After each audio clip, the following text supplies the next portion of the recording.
Sejam bem-vindos ao podcast Revolucionários do Amor. Nós estamos na nossa segunda temporada. Meu nome é Alessandra Bier. E meu nome é Savaz. Esse é o podcast para você esperançosamente desenvolver esperança em um amor que é um ativismo revolucionário. E agora, o nosso segundo episódio, a gente vai falar sobre, se for para falar de amor, que seja amor próprio. Citação de Bell Hooks. Citação de Bell Hooks, direto de Bell Hooks. Se você ainda não assistiu ou não conhece Bell Hooks é uma escritora negra estadunidense muito importante, onde ela tem vários livros. Aqui o livro que a gente mais está citando é Tudo Sobre Amor, mas eu indico vários outros dela. Se você quiser maratonar tudo que Bell Hooks escreveu, eu super recomendo. E eu trabalho com esse tema, acho que a minha vida inteira, assim. Todas as vezes que eu dei curso, os meus cursos são muito sobre amor próprio. Porque eu acredito realmente que a semente, né, a raiz de todas as formas de amor é o amor próprio. Muitas pessoas ficam falando para você assim: se você não se ama, você é incapaz de amar o outro. Mas ninguém te ensina a se amar. E se amar é muito, muito, muito difícil. E daí tem uma questão: poucas vezes você para perceber, assumir e ter consciência de que você não se ama. Sim, eu estava esses dias conversando com a minha avó na cozinha e a gente estava falando de alguma atrocidade da guerra na Ucrânia. E daí minha avó falou: filha, infelizmente o homem ainda é muito vil. E daí eu falei: vó, eu acho que é mais sobre a ausência de amor do que sobre a presença de maldade. E daí ela falou: a gente não aprendeu aquele primeiro mandamento, amai o próximo como a ti mesmo. E eu falei exatamente isso para ela. Eu falei: vó, eu acho que a gente não se ensinou. Nós não fomos ensinados a nos amar. Então, que experiência é essa, né? Como eu vou amar o outro se eu nunca aprendi a me amar? Ram Dass, que eu já citei no primeiro episódio, que é um psicólogo estadunidense que virou guru, ele fala muito de quando a gente nasce, a gente veste uma roupa de astronauta. E a gente passa a vida inteira sendo validado pela roupa de astronauta. Então, a gente aprende o que é ser uma pessoa, uma boa pessoa, o que é ser um homem, o que é ser uma mulher, o que é ser merecedor de amor, o que é ser bem-sucedido. E a gente cria essa couraça, né? Essa máscara, que ele vai chamar de roupa de astronauta. E todas as validações, quando a gente recebe, chegam nessa roupa de astronauta, chegam nessa máscara, elas não chegam na gente verdadeiramente.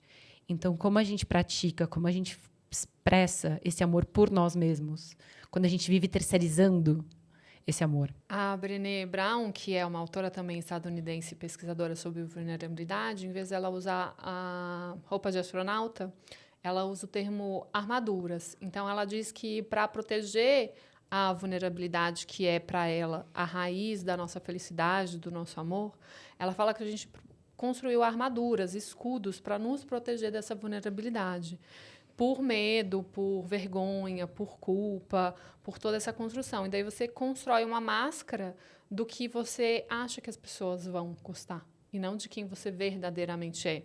A Nath Ops, que é do podcast Para Dar Nome às Coisas, ela fala de um eu ideal e de um eu autêntico. O eu ideal seria aquele que quer agradar aos outros. Então, eu suponho que a Alessandra vai gostar de tal coisa, eu vou supor e vou dar para ela o que eu estou supondo, ao invés de perguntar ou ao invés de dar o que eu realmente quero dar, né? Ao invés de eu estar realmente presente nos meus relacionamentos, na maioria das vezes eu estou presente com uma grande máscara. E essa grande máscara normalmente é um piloto automático, né? Que você vai seguindo. Então você nasce e daí no momento que você nasce você já se automatizou com quem você vai se relacionar. Porque você é doutrinado a estar num tipo de relacionamento específico, né? Que seria um relacionamento heteromonogâmico. Ao mesmo tempo, você é ensinado que você tem que fazer uma faculdade, que você tem que fazer uma pós-graduação, que você tem que trabalhar, que você tem que ser bem-sucedido, e que ser bem-sucedido nessa sociedade capitalista é ganhar dinheiro, e que um dia, quem sabe, você pode se aposentar e ser feliz. E o grande questionamento é como a gente faz para se sentir feliz antes de aposentar, se sentir feliz agora. E o que todos esses autores trazem muito fortemente é que quando você recebe amor a partir dessa máscara, o amor não chega no seu corpo. Você imagina essa imagem, eu tô com uma roupa de astronauta, uma armadura e um escudo, porque você tem todas essas barreiras do amor. E daí a Alessandra me manda amor, mas tem toda essa barreira. Então eu não sinto amor, eu não me sinto amada, eu não me sinto pertencente. Então, uma das falas mais frequentes dentro dos meus alunos, em todos os cursos que eu dou, é: eu não me sinto suficiente, eu não me sinto amada, eu não me sinto feliz, eu não me sinto pertencente. Então, esses sentimentos são sentimentos que vão moldando a gente, porque a gente não está sendo a gente está sendo máscaras, roupas de astronautas. Armaduras. E tem isso, né? Que é algo que Bell Hooks critica muito, se o amor que eu tenho como referência é esse amor que eu terceirizei, é o amor do outro, né? Que eu experiencio de fora para dentro, não de dentro para fora. Como eu vou poder me amar se eu sinto, por exemplo, que a outra pessoa ela não me ama se eu tô fazendo algo que é considerado errado, né? Eu acho que você pode falar com mais propriedade dessa experiência, né, da luta LGBT. Como que eu posso me amar se eu falo normalmente no meu processo de autoconhecimento, uma das coisas que eu descobri existe uma, como Sá mencionou no primeiro episódio, o Galvão Bueno do Mal, aquela vozinha, né, que às vezes não parece com a sua voz. Se você prestar atenção naquela voz de um general, aquela voz extremamente autocrítica, na nossa cabeça, às vezes, pode ser que ela tenha o tom de voz do seu pai, ou da sua mãe, ou de um professor da 5ª série, do seu avô, vai percebendo. E eu tinha uma voz muito forte falando que eu não podia ser burra. Então, como eu me amo quando eu acho, eu sinto, ou alguém menciona, aponta o dedo de que eu estou sendo burra. Então, a gente não pode ser. Então, eu crio uma roupagem de uma pessoa inteligente. Eu passei muito tempo da minha vida tentando me validar como uma pessoa inteligente, ser reconhecida por isso, ser amada por isso, e vinha de um lugar de muita insegurança e de um lugar onde eu não sentia que eu tinha propriedade para falar das coisas. Então eu me sentia uma fraude. Mas é isso, eu criei essa persona precisa ser validada, essa persona era uma proteção de uma insegurança muito grande, mas é isso, o amor não chega. Ele chega na persona, ele chega nessa criação. É importante para mim dizer um pouco nesse momento de um momento que eu percebi que eu não me amava. E não foi um processo fácil assumir para mim mesmo que essa palavra, amor próprio, era uma palavra que eu via muito bonita, emoldurada num quadro, numa parede, que em nenhuma célula do meu corpo fazia sentido. Eu demorei muito tempo para assumir verdadeiramente e falar em voz alta que eu não me amava. Que amor próprio era uma coisa que eu não experimentava. E realmente para eu aprender a sentir essa sensação, e daí eu sinto que no nosso primeiro episódio a gente não bateu tanto na tecla de que amor é ação. E esse é um conceito bem da Bell Hooks. Quando eu aprendi que amor era ação, e principalmente me relacionando com os outros, porque acaba que a gente aprende amor próprio também se relacionando com os outros, não só se relacionando consigo mesmo. Nos meus relacionamentos que eu comecei a construir, claro que no momento que eu não me amava, eu construí muitos relacionamentos abusivos, porque eu tinha relações abusivas comigo mesma, e isso refletia vários relacionamentos abusivos com outras pessoas, com os meus pais, com os meus familiares, com os meus amigos e com as minhas companheiras. E foi realmente, quando eu terminei um dos meus relacionamentos abusivos, eu estava no carro, com a namorada de uma grande amiga, e eu estava descrevendo para ela o que tinha acontecido no meu casamento da época, e ela virou para mim muito claramente e falou: mas você não se ama? E eu disse: não, eu não me amo. Foi a primeira vez que eu falei em voz alta e que a ficha caiu. E por mais que eu já fazia análise, eu já fazia terapia, eu já meditava, eu já estava numa profissão que eu sei que é a profissão da minha alma, eu não conseguia sentir amor próprio, eu não conseguia sentir que eu verdadeiramente me amo. E uma das coisas que eu bato muito no meu curso principal que eu dou, que é a Jornada Essência, é que a gente aprendeu que essa frase, né, amai o outro como a ti mesmo, a gente aprendeu só a amar o outro, ponto final. Porque se não tem amor próprio, como você vai amar o outro como a ti mesmo se você não tem uma referência de amor próprio? Então, a gente aprende, principalmente como pessoas que nasceram com uma vulva, como eu, que foram, né, educadas, domesticadas e criadas para servir, de preferência, um homem, de estar a serviço do prazer do outro, de estar a serviço de que amor é um ato de serviçal, né? Eu falo, não é amor, é trabalho não remunerado. Você cozinha, lava, passa, toda essa questão do trabalho não remunerado. E daí, para eu começar a entender que práticas de amor próprio eu gostaria de fazer para eu sentir amor próprio, eu também tive que também me desconectar com o que o capitalismo chama de amor próprio, né? Porque o capitalismo chama de amor próprio para essas pessoas com vulvas, principalmente atos que vão reforçar essa feminilidade, que é uma feminilidade também que eu nunca tive uma relação, por ser uma pessoa não binária, por me entender como sapatão desde muito nova. Eu não tinha essa relação com, eu vou, sei lá, vou fazer minha unha, vou pintar meu cabelo, vou, sei lá. Porque as pessoas têm essa relação com o amor próprio. E daí começar a entender o que, para mim, era amor próprio. Foi um ato, digamos, de muita coragem, muita dor, muito sofrimento, mas que floresceu muita coisa. Sim, queria comentar 2 coisas com relação à sua fala. Uma, vou começar de trás para frente. Essa questão de como o capitalismo, todo episódio a gente vai criticar o capitalismo. Como o capitalismo ele sequestra o autocuidado, né, que é um termo ali utilizado por uma autora, também uma mulher negra, né, estadunidense, Audre Lorde. Lésbica, feminista. Maravilhosa. E que era um autocuidado como um ato de resistência e que estava muito conectado com o coletivo também. E como esse termo ele é sequestrado pelo capitalismo para vender skincare, né? Para vender creme para pele, enfim. E lembrando aqui que a gente não está criticando o skincare. A gente não, aqui o propósito não é criticar você querer fazer a unha, você querer passar um creme na sua cara ou fazer um banho de creme no seu cabelo.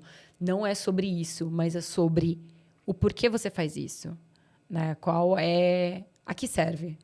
Você está escolhendo fazer isso? Eu falei no primeiro episódio, a gente vai questionar muito isso, o quanto nós somos livres nas nossas escolhas. E o quanto, ainda que, beleza, cuidar da sua pele, tem ali a sua importância, o quanto existe uma futilização de algo que é tão importante como o autocuidado, né? Eu e Sá, numa outra conversa, a gente estava falando sobre isso, e a gente falou sobre como impor limites é um ato de autocuidado, de amor próprio. E a gente não é ensinado, principalmente como pessoas que foram socializadas como mulher, né? Então, como pessoas que foram socializadas como mulher, como o Sá falou, que é ensinada a estar a serviço, a colocar sempre as necessidades do outro em primeiro lugar, a ser uma grande agradadora, né? No meu trabalho de consentimento, eu brinco que é como se fosse um AA, só que é agradadores anônimos, né? E daí eu vou lá na frente, meu nome é Alessandra, faz 5 dias que eu não tento agradar ninguém. Olá, Alessandra. E é muito louco, porque a gente é socializado dessa forma, só que se você entrar num avião agora, a primeira regra da aeronáutica, de quando você está dentro do avião em caso de descompressão, máscaras de oxigênio cairão sobre sua cabeça e você tem que pôr a sua antes de pôr numa criança, num idoso, numa pessoa que você está ali auxiliando ou cuidando. A gente não consegue encher o copo de outras pessoas quando o nosso copo está vazio. A gente não tem como transbordar amor se a gente não tem um reservatório de amor, né? Se a gente não consegue amar. E daí trazendo principalmente com relação a aspectos de nós mesmos. E a segunda coisa que eu queria comentar na sua fala. Eu acho, a gente já teve essa conversa antes, né? Sobre quando você descobriu que você não se amava. E eu acho que eu nunca tive um momento assim tão forte. Principalmente que, para mim, pensar que eu não me amo ou que eu não me amava é algo muito forte, né? Quando eu estava lendo Bell Hooks, refleti de que talvez os meus pais não me amassem já foi impactante para mim. Mas eu tive momentos de olhar para partes de mim mesma que eu não conseguia amar, que eu não era capaz de amar, né? E eu lembro o momento que eu comecei a chamar essas partes de mim para conversa. Eu estava morando em São Paulo na época e tinha uma sacada no meu apartamento minúscula. E eu coloquei uma cadeira do lado e eu juro por Deus, eu convidei aquela parte de mim que eu não conseguia ver, que eu não conseguia aceitar, que eu não conseguia amar, para conversar. Porque ela tem algo para dizer sobre mim. E se eu não sou capaz de amar essa parte de mim, eu também não vou ser capaz de amar essa parte em outras pessoas. Então, Brené Brown também fala muito sobre isso, né? A gente não, como amiga, como pai, como mãe, a gente não consegue estar com uma pessoa que está experienciando um sentimento que a gente considera negativo se a gente nunca aceitou esse sentimento dentro da gente, né? Então, pessoas que não sabem lidar com a tristeza, não sabem lidar com a raiva, com emoções que a gente considera que são emoções negativas. Para quem não está ouvindo, estou fazendo aspas flutuantes com os meus dedos. Você não vai suportar esses sentimentos na outra pessoa. Quando uma pessoa estiver experienciando uma raiva, uma tristeza, você vai ficar tentando corrigir a tristeza dela. Ou pegar a tristeza dela e fazer com que a tristeza vá embora. Então, cultivar esses espaços dentro da gente, onde você senta com o desconforto, onde você senta com a raiva, com a tristeza, com a parte sua que não é bonita, com a parte sua que não é inteligente, com a parte sua que se sente menos, é importante. É um ato de existência. É um ato revolucionário. Se amar quando você sente que você não merece ser amado, é um ato revolucionário. E como é fácil fazer isso pro outro, né? Eu fico aqui te escutando e pensando como é fácil fazer isso pro outro. Quando o outro tá sendo escroto, ou quando o outro fez merda, ou quando o outro fez qualquer tipo de cagada. Como você trata o outro e como você se trata quando você faz esse tipo de coisa, sabe? E essa concepção muito forte para mim, que a gente é socializado mesmo para entender o amor do outro, o prazer, inclusive sexual, como o prazer do outro. Tem uma frase que eu repito muito dentro do meu curso, que é: você foi ensinado a casar com o outro. E antes de você casar com outro, você precisa casar com você mesmo. Não casamento no sentido capitalista, como um contrato judicial para ter propriedade e posse. Casamento no sentido de fazer votos com você mesmo, de ser o seu melhor amigo, de realmente ser para você a pessoa que você tanto espera no mundo. E daí, se você tá o tempo inteiro na sua cabeça, colocando o microfone na sua cabeça e dizendo para você mesmo que você não presta, que você não merece, que você não é nada disso, que você nunca vai dar certo, como você vai ser capaz de amar o outro? Como você vai ser capaz de amar o outro de uma forma saudável? Porque a gente reproduz amores muito violentos. Inclusive, Freud, né, ele descreve o amor como uma grande gerador de mal-estar. Porque ele descreve o amor como uma forma de tentar transformar o outro em você mesmo. Então, você não ama o outro como ele é. Você ama o outro como o jeito que você quer consertar. Então, você acha que o outro é errado e você quer consertar. Você se acha errado e você quer consertar. E eu estava falando muito disso no workshop que eu acabei de dar no Rio de Janeiro. O meu grande professor de Tantra não dual, o Harishi, também conhecido como Christoph Wallis, ele diz sobre o puro motivo, que você deve ir para o caminho espiritual não tentando te consertar porque você é quebrado, porque você é errado, ou que você precisa ir para o céu, né? Se você tem um pensamento não dual, que você vai para o céu um dia e que aqui é um lugar de provas e expiações, e que aqui é tudo muito difícil, e que a vida nunca vai dar certo aqui, que aqui você nunca vai ter paz, felicidade e amor. Então, a gente precisa iluminar.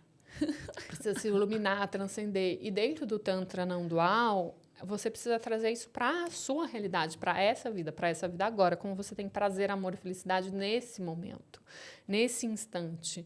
E daí ele traz esse lugar do puro motivo, de você ir para um caminho de autoconhecimento e espiritualidade, não tentando te consertar, mas realmente numa prática de amor próprio, que é muito conectado com o que você citou da Audre Lorde, que eu vou aproveitar e já fazer uma citação dela, porque é, para mim, assim, das maiores referências que eu tenho, é uma teórica que toca o meu coração de uma forma que poucas teóricas um dia tocaram. Ler a biografia de uma mulher lésbica foi, para mim, também muito importante. Como a gente falou, a gente não tem referência. É muito raro a gente ter referência de biografias de pessoas lésbicas. E a Audre Lorde, ela fala que cuidar de nós mesmos não é uma autoindulgência, é autopreservação. É um ato de guerra. Amor próprio é resistência. Sim. E eu queria fazer porque eu estava estava te ouvindo e me ouvindo antes disso, porque a gente falou sobre duas coisas, elas estão parecendo antagônicas entre si. Então, eu quero situar tanto para mim quanto, de repente, para quem está nos ouvindo. Porque a gente fala sobre como eu posso amar o próximo se eu não amo a mim mesmo, certo? A gente trouxe isso. E, ao mesmo tempo, Sá trouxe, e eu quero aprofundar, a questão de que a gente consegue, muitas vezes, fazer isso de uma forma muito mais fácil para o outro do que com nós mesmos. Né? Quando a gente está ouvindo aquele Galvão Bueno dentro da nossa cabeça, ele fala, isso é algo que uma outra autora estadunidense fala, que chama Mel Robbins, Tem um TED famoso dela, e ela fala, se a gente colocasse um megafone na sua cabeça, você não seria seu amigo.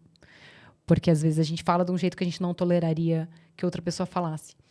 Então, eu sinto que, quando a gente fala isso, essas duas coisas parecem contraditórias entre si. Só que aí, o que a gente falou sobre o amor que não chega por conta da máscara, da armadura, da roupa de astronauta, da fachada, eu sinto que é um pouco o que liga essas duas coisas que parecem antagônicas, né? A gente não se ama, então como a gente pode amar o próximo, mas às vezes parece que amar ao próximo é mais fácil.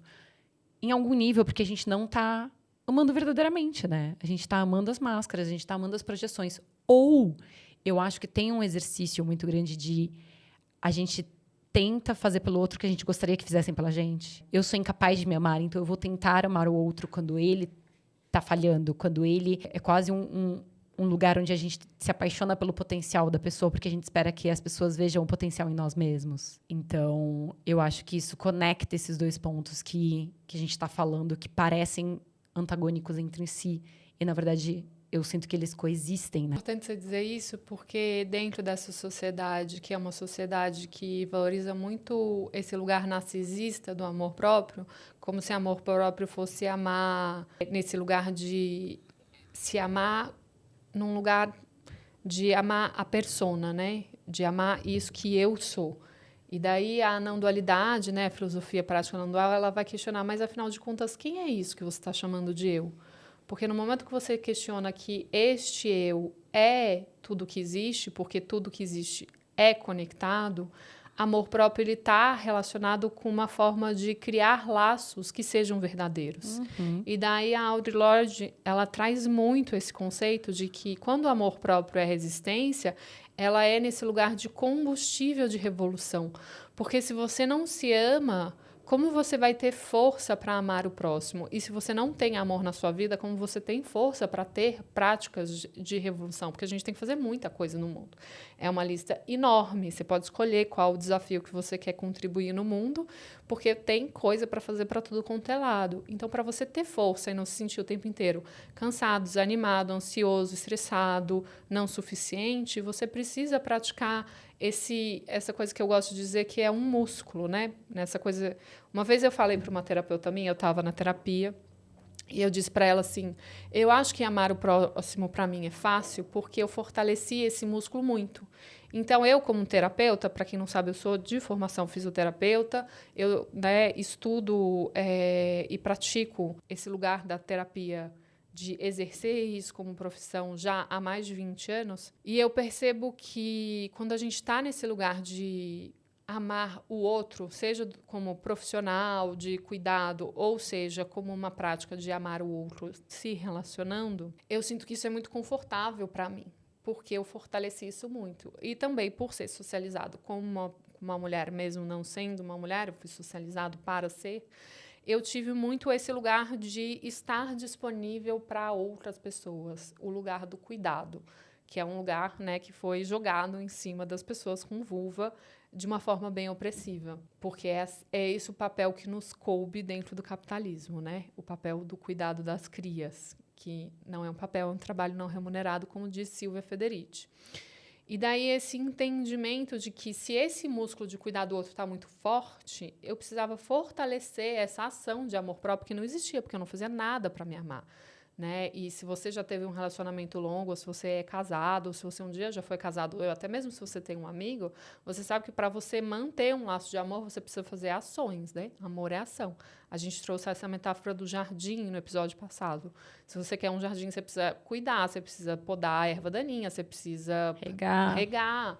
Você precisa pôr nutriente na terra, fazer adubo, dá trabalho ter jardim, não é fácil. Da mesma forma, amar o outro também dá trabalho. Mas amar a si mesmo também dá trabalho. E as pessoas elas estão normalmente muito mais disponíveis para fazer uma coisa para o outro do que fazer algo com si mesmo. Quantas pessoas a gente conhece que sai para jantar com si mesmo, que faz amor com si mesmo? E não é tipo, eu vou fazer uma prática masturbatória de 3 segundos porque eu estou estressado com vídeo pornográfico. Isso não é fazer amor com você mesmo, tá, gente? Isso é só uma forma de se anestesiar. Fazer amor com você mesmo, sendo uma prática sexual ou não, você tocando o seu genital ou não, é realmente você se conectar em si dar prazer. em si dá amor. E isso não tem uma cartilha, né? Você precisa descobrir o que é amor para você. E daí vem todo esse processo de autoconhecimento e esse processo de ação, de como eu fortaleço isso que eu chamo de casamento interno, o meu casamento com mim mesmo. E às vezes vai ser o ato que foi ali capturado pelo capitalismo para vender esse skincare. Tem momentos para mim que a minha prática de auto-amor é fazer o pé no podólogo. Para mim é uma experiência mágica. Mas para além disso, né, você explorar quais são as formas que você consegue cultivar esse amor próprio, quais são as ferramentas. Eu acho bacana a gente trazer, né, um dos propósitos desse podcast, a gente compartilhar com vocês quais são as ferramentas que a gente usa, que a gente utilizou na nossa vida. Uma que foi muito impactante para mim foi mudar essa narrativa do, como diz a Galvão Bueno do Mal, e perceber que parte do motivo pelo qual eu tolerava essa voz é porque ela só falava dentro da minha cabeça. Eu não sei se já tiveram essa experiência, mas a minha experiência é tudo que fica dentro da minha cabeça é muito pior do que o que está na realidade. No meu workshop, eu falo as conversas mais difíceis, normalmente são as que eu nunca tive. Então, eu comecei a falar em voz alta o que essa vozinha do mal estava falando dentro da minha cabeça. Então, por exemplo, sei lá, eu saí de casa e esqueci a minha chave do carro. Então, eu vou ter que voltar para trás. E eu falava, você é muito burra, né?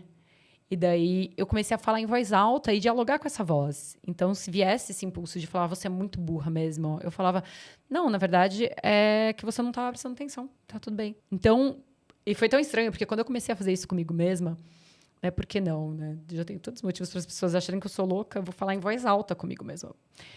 Eu comecei, sem perceber, às vezes, a fazer isso com outras pessoas.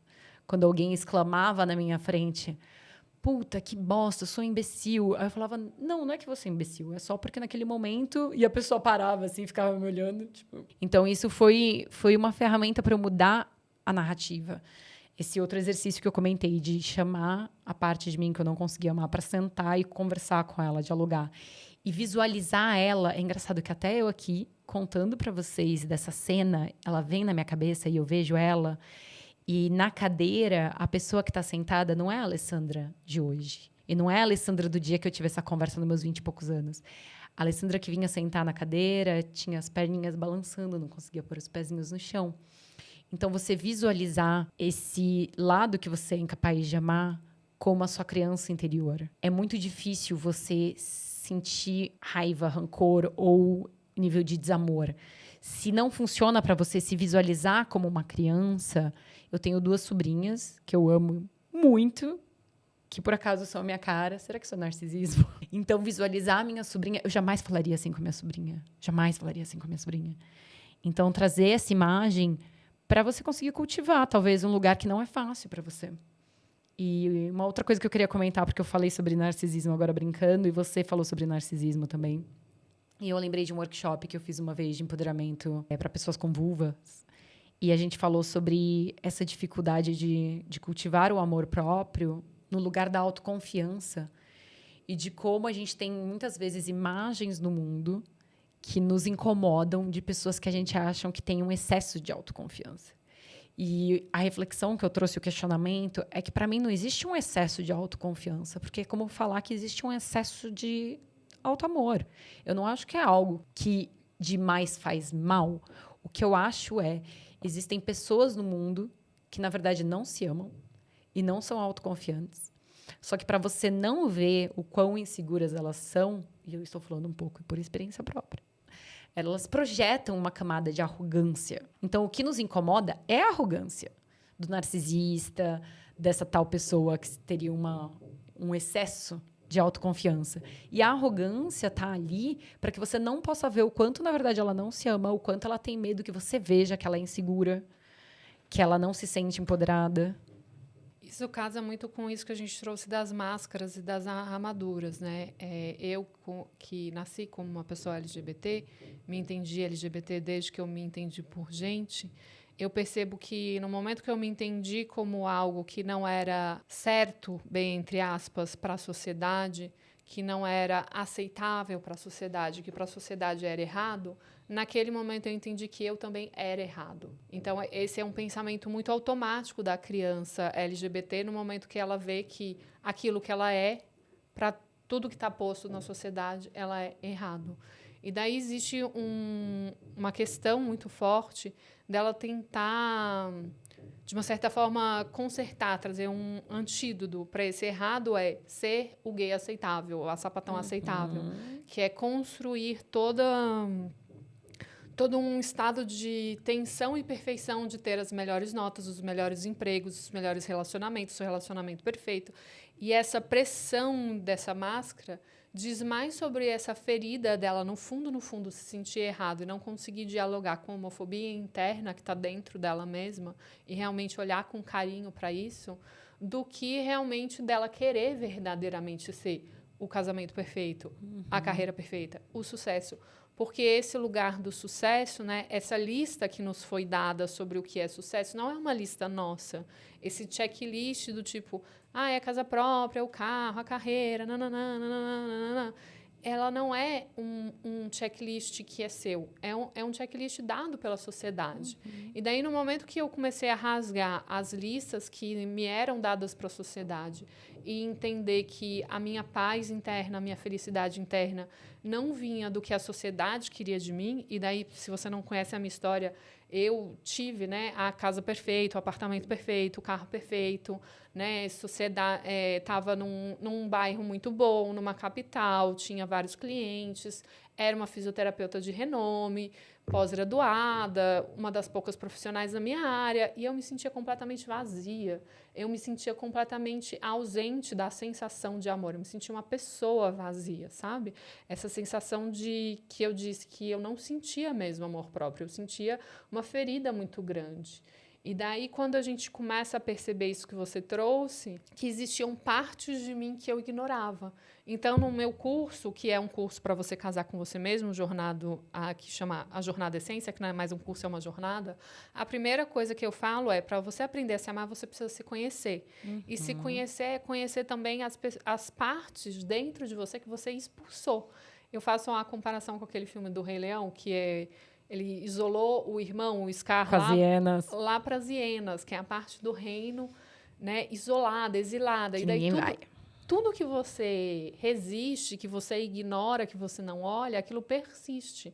Então, toda essa parte de não amor, de me sentir errada, de tentar forçar uma feminilidade. Gente, na época, tem vídeo no YouTube, se você pode olhar. Eu fazia unha, eu usava colar dourado, eu passava maquiagem para atender, eu tinha uma roupinha branca passada, sabe? Eu tinha um consultório ali perto da Savassi, em Belo Horizonte. Então, esse lugar mesmo de entender, não é também o que você tem, porque não é que hoje eu não tenho um relacionamento, um carro, uma casa. É porque eu tinha tudo isso e não tinha a peça fundamental, a raiz do amor, que é todas as coisas. Eu não tinha amor próprio. E daí eu precisei olhar principalmente para as partes que eu não aceitava. E daí, nesse curso, né, eu ensino as pessoas a conversar, como a Alessandra estava colocando, com essas partes que você exilou, com essas partes que você silencia, com essas partes que você põe como negligente, com essas coisas que você não fala, né?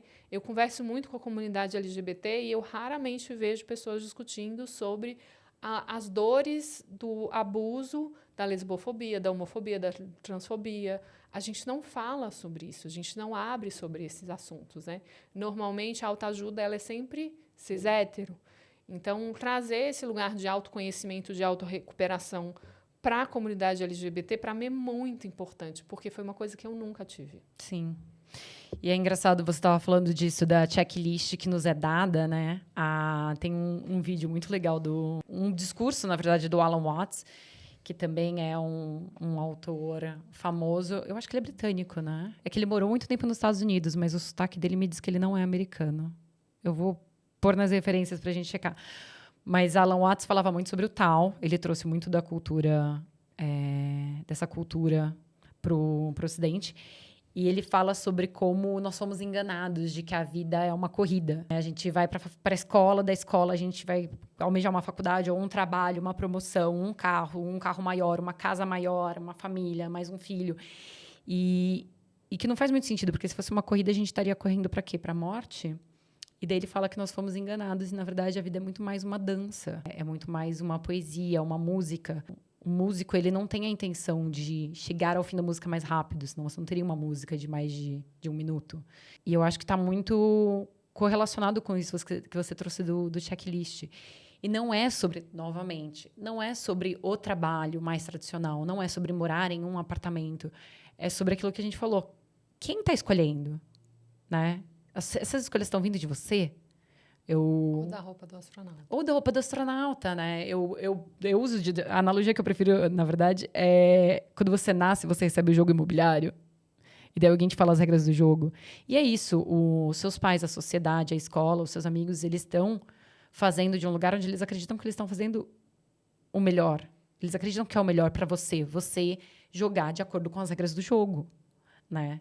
E é uma loucura, principalmente se você for ver a história de por que foi inventado o jogo imobiliário, né? A invenção, para variar, é de uma mulher, depois é tomada por homens. E era uma crítica do sistema de landlord, que eu não sei qual é a palavra em português, que eu acho que é tipo o proprietário de prédio ou o cuidador dos prédios. Enfim, não é relevante.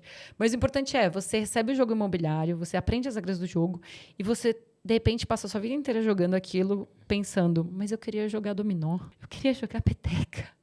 Eu não queria nem estar jogando, eu queria estar pintando um quadro. Então, no meu processo de autoamor e de validar e reconhecer as partes de mim que eu era incapaz de amar, de validar e de reconhecer, também teve esse processo de entender. Eu tive essa conversa com meu pai. Eu falei, pai, eu acho que eu sempre fui uma pessoa feliz. Eu tinha uma predisposição à felicidade. Muito mais do que para uma tristeza ou uma depressão. De ver o lado bom das coisas. Eu acho que vem muito da minha criação. A minha mãe é uma pessoa muito positiva. Mas a felicidade que eu vivencio hoje, ela é diferente. O fato de eu ter feito esses questionamentos e ter me conectado mais com a minha verdade, com o meu amor próprio, faz com que hoje, quando as coisas saem de rumo, quando acontece alguma coisa que me tira do meu prumo, ainda tem algo que me sustenta. Porque é isso, eu tô mais centrada no meu eixo. Eu sei melhor quem eu sou, ainda que no fundo eu saiba que eu nunca sei, nunca saberei quem eu sou, eu realmente não sou, né? Crença não dual. Perdi algumas pessoas. E também esse lugar que você trouxe, né, da sociedade ter para você passar por uma pessoa socializada como mulher, né, você performava uma feminilidade.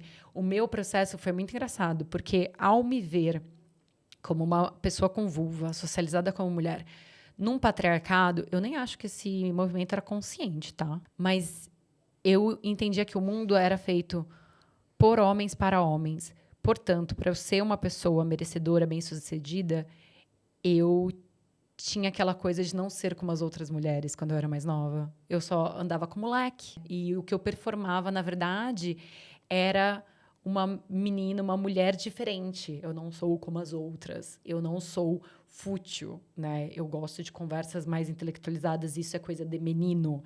Então, eu demorei um tempo esse período seria ali da minha adolescência, aos meus 14 anos, mais ou menos, para entender o quanto de misoginia eu tinha internalizada dentro de mim. Porque é isso. Eu tinha nascido num patriarcado machista, onde mulher é um cidadão de segunda classe. Hoje, né? Até então, direito a muita coisa a gente adquiriu recentemente. E eu não via como isso era um pedaço de mim que eu era incapaz de amar. Ou que eu não amava tanto assim. Porque nesse mundo não era tão merecedor. Não era tão digno de ser um cidadão, ser uma pessoa com vulva. É interessante você trazer isso porque existe a jornada da heroína, né? A jornada da heroína é esse processo que você descreveu tão lindamente na sua história de que quando você nasce, né, com uma vulva, você percebe que o mundo só vai te escutar se você se masculinizar. O mundo só vai permitir que você tenha voz se você falar dentro da voz que é escutada. E a voz que é escutada não é feminina. E daí existe todo o processo de se masculinizar, de praticar coisas que não fazem sentido, como dominação, como vingança, como, né, raiva excessiva, agressividade. E esse processo de voltar para esse lugar intuitivo de escutar a sua própria voz, de pensar, tá, e aí, quem eu sou na verdade? Que é isso que eu chamo de eu? E é interessante dizer que eu trouxe aqui a palavra feminina e masculina, mas dentro da não dualidade, esse lugar ele não está vinculado com o gênero. ele não está associado com ser homem ou ser mulher, porque você pode ter uma jornada da heroína sendo homem, você pode ter uma jornada da heroína sendo uma pessoa trans, não binária. E esse entendimento de que o que você é impossível de ser posto em palavras. O que você é, em essência, tem um professor não dual que eu admiro muito, ele se chama Adyashanti. Ele tem uma palestra muito maravilhosa onde ele vai falar sobre a gente abandonar esse senso de identidade. Essa sensação de que você é a sua profissão, o seu gênero, o seu nome. Isso, na verdade, não é você. O que você, na verdade, não sabe, porque você é o grande mistério da existência. Então, a gente fica aí andando pelo mundo achando que a gente sabe quem a gente é, ou o que a gente vai fazer, ou que a gente tem alguma resposta. Mas, na verdade, a resposta é fazer pazes com a incerteza, é fazer as pazes que a gente não tem certeza alguma, e que certeza que a gente tem é que a gente vai morrer, e que tudo Exato. é impermanente. E esse lugar de fazer as pazes com a impermanência é também fazer as pazes do desconhecimento do que é esse eu. Então, o amor próprio também é entender que o eu que você é também tudo que existe. Quando a gente fala, muitas pessoas falam assim para mim, eu não sei dizer qual é a minha religião, porque a minha religião é essa fé de que tudo está conectado, de que tudo é uma grande unidade. Mas elas se esquecem que você também é isso, que você também faz parte da força da vida, disso que tece tudo que existe, da trama que tece tudo que existe, você também é isso. Então, quando você pensa assim, nossa, mas eu não sei quem eu sou, que bom, porque você não é para você saber, porque você é o grande mistério da existência, não dá para saber o que é. Nem os biólogos, nem os cientistas, nem os poetas, nenhuma profissão consegue definir o que é a vida, né? Você é um amontoado de células, dos quais a maioria nem são suas. Você tem mais bactérias no seu corpo, mais células que são com outro DNA do que suas. Então, você em si já é uma comunidade, sabe? Você já é uma coletânea de sensações, de questões. E se conectar com isso a partir de um lugar não teórico racional, mas nessa inteligência de escutar os seus sentimentos, escutar as suas sensações, escutar o que é real não para isso que você chama de você, mas para o que está pulsando nisso que a gente muitas vezes chama de alma, né? Ou eu gosto da palavra essência, porque é uma palavra não binária, por assim dizer. Né? A essência de quem você é, se conectar com essa essência. Por isso que eu chamo o casamento interno hoje da jornada essência, de você se conectar com isso que é todas as coisas, que também é você. Algumas coisas que eu queria comentar do que você trouxe. Eu falo que a única constância da vida é a mudança, né? E a gente tem essa resistência a isso que é algo inevitável da vida, né? Que é a constante mudança. Talvez por a necessidade de segurança vir do conhecido. E, ao mesmo tempo, essa impossibilidade, né? O mundo, ele é constância, ele é inconstâncias, ele é mudanças, ele é... Como você trouxe, a única certeza é a morte. Eu não sei se é por conta de ser uma geminiana, né? Mas eu sinto, às vezes, um alívio de conseguir confortavelmente segurar, né? Duas verdades que parecem antagônicas entre si. Então, para mim, tem esse lugar onde parece que quanto mais eu me comprometo com esse lugar de me questionar, de me revisar, refletir, com o meu autoconhecimento, que é um processo que nunca acaba. Eu não sei se alguém passou por esse momento traumático, né, de embrenhar no autoconhecimento achando que ia chegar em algum lugar, né? Novamente, como diria Alan Watts, a gente não chega. E daí você perceber que você não deixa de ter perguntas, você continua tendo perguntas. Mas as perguntas mudam. E esse lugar onde... Cada dia que passa, parece que eu me conheço mais. E, ao mesmo tempo, saber que eu nunca vou, em essência, realmente me conhecer. Então, para mim, é muito louco, porque eu sinto que... Aí eu chego num outro lugar com isso, e daqui a pouco eu estou me identificando de novo. A Alessandra facilita consentimento, produz um festival de sexualidade consciente. E daí esse ego vai ficando cada vez mais forte. E daí, daqui a pouco, vem alguma onda, o universo te coloca de joelhos, coloca você no seu lugar e faz você questionar novamente e olhar de novo para quais as partes que eu não estou sendo capaz de amar, porque eu conheci porque eu construí essa persona e essa persona está mais fácil de amar do que essas outras partes. E trazendo você falou sobre a jornada da essência, né? Trazendo para o conceito de nação que eu falei no primeiro episódio, eu brinco que você tem que fazer um censo, né? A gente não tem um censo no Brasil que bate na porta das pessoas perguntando quantas pessoas moram aqui, quantas geladeiras tem, se tem fogão, se tem energia elétrica. Então, você precisa fazer um censo da sua nação, né? De tudo que existe dentro de você, a partir do momento que você nasce. Que é os seus sentimentos, que são os seus pensamentos, que são os seus valores, as suas crenças. A gente não tem o hábito de questionar essas coisas. Eu acho que uma das maiores evidências disso é que muitas pessoas, quando eu pergunto quais são os seus valores, as pessoas nomeiam família. E se você parar para pensar, família não é um valor. Família é uma instituição e tem significados diferentes para pessoas diferentes. Mas, normalmente, é de onde você aprende quais são os seus valores. E, por falta de se autoquestionar, pesquisar e querer entender quais são os seus valores, você nomeia a família como valor. Mas, de repente, os valores dentro da minha família são diferentes dos valores dentro da sua família. E quais são, de fato, esses valores? E olhar para... Eu não acredito em trabalho de autoconhecimento que não olha para sombras, né? Porque é isso, você vai estar sempre rejeitando algo dentro de você que não pode ser amado, que você não consegue. Isso vai explodir na sua cara, inevitavelmente. Isso cobra, isso pesa, né? Tudo que você resiste, persiste. Então, olhar para as sombras e sair dessa coisa gratiluz do spiritual bypassing, de querer trazer as sombras para a luz. Afinal de contas, numa sala escura não existem sombras. A sombra ela existe onde existe luz. Então, tem uma grande potência aí. Só que você olhar e você aceitar e falar, é isso que eu tenho para hoje. Tem dias que eu estou extremamente julgadora. E eu lutava muito contra isso, porque uma pessoa boa, ela não julga. E daí aquilo me corroía por dentro. E hoje em dia, quando é o que tem pra hoje, gente, eu só sento e falo, é o que eu tenho pra hoje. Hoje eu tô julgando tudo. E eu sei que normalmente, quando eu tô julgando o outro, é algo dentro de mim que eu estou julgando e que eu não fiz as pazes. É importante pensar, né, se você está nos escutando aqui, de que talvez você escutou esse episódio inteiro e falar, nossa, isso eu não consigo fazer, isso eu não dou conta, isso é muito difícil.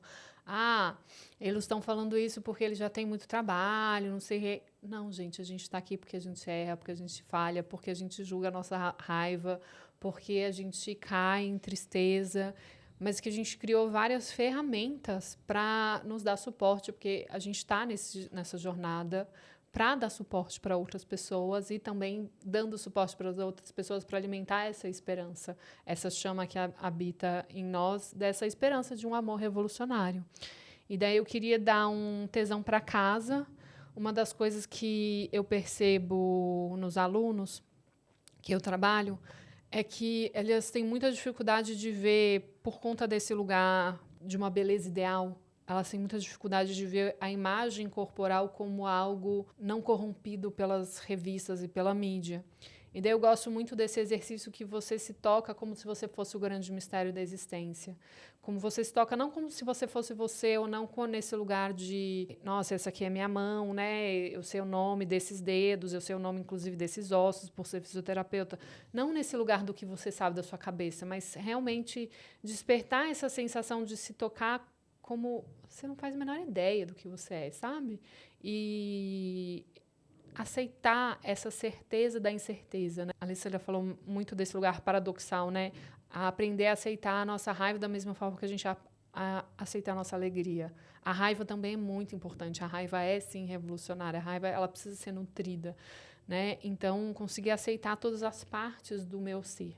E daí se tocar nesse lugar sem identidade, sem julgamento, como o Brené Brown traz, né? É um lugar que você possa se sentir vista, ouvida e valorizada. Um lugar que você pode se tocar sem ser julgada. Sim. Eu acho legal a gente trazer mais algumas dessas ferramentas que podem ser tesão de casa para quem quiser praticar algo como forma de autoamor. E eu falo que não tem... A gente vive num mundo, né? Capitalismo. Onde a gente tem essa necessidade de tudo é muito imediato, tudo é para ontem, a gente quer uma fórmula mágica. E a verdade é que não existe uma fórmula mágica. Então, algo que funcionou para Sá, de repente, não vai funcionar para mim. De repente, não vai funcionar para você. E a beleza está na pesquisa.